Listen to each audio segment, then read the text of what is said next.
So the creation of culture, imparting DNA. Yeah, I mean, it's a crucial question, particularly in a vineyard movement that is values driven. You know what I mean? It's like there are so many different types of rhythms of church that practice inherited rhythms, but there's something about Vineyard that feels different. It comes sideways at the culture. It's what we loved about it. And so we've worked really hard at trying to find the way to get people not just to understand, but actually begin to bring their life into alignment with some of the DNA we're trying to bring.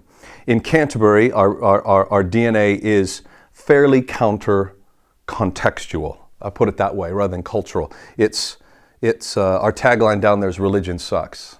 And in a city like Canterbury, that cuts sideways at some of the stuff. And so being able to figure out how to do this has become important to us because we want to make sure that people get that and are practicing that and fleshing that out into the ways they do church. So some of the things we've tripped on are not rocket science. We have observed that it is basically consistency. Drip, drip, drip. That's something we learned from John and Debbie. Just watching how every offering time there's a welcome script that goes through. Well, you know, we've done that. We've simply, every service, ensured that certain things get imparted, get repeated. But what's key to that is we've tried to do it with catchphrases. Just, again, it's not rocket science, but just trying very simply to boil down some of the DNA, to boil down some of the culture, to make it bite-sized pieces, and then repetitively inject this into people's consciousness. Now that's the easy bit. That's the first bit. They become aware of DNA with those types of things.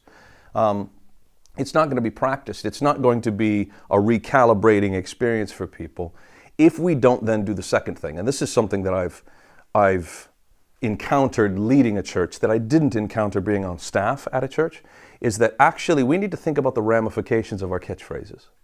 So we have DNA, certain things we value, core values, core priorities, core convictions.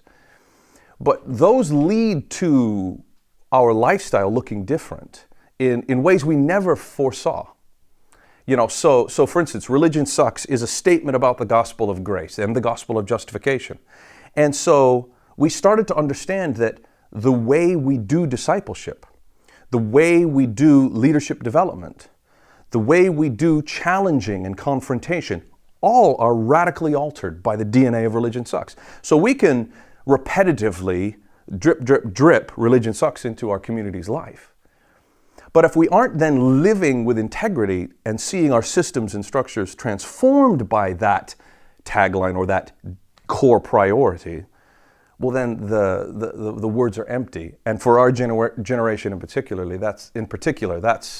that's death, because that looks like inauthenticity, doesn't it? So it's really the marriage of those two things: consistent, constant repetition of what matters. What is the phrase? What you celebrate, you reproduce. But the second thing is, do the hard work of working it out into your systems, working it out into the structures and your approaches to the way you do church at the most basic levels. And there'll be an integrity that takes that the next level, actually into people's DNA itself.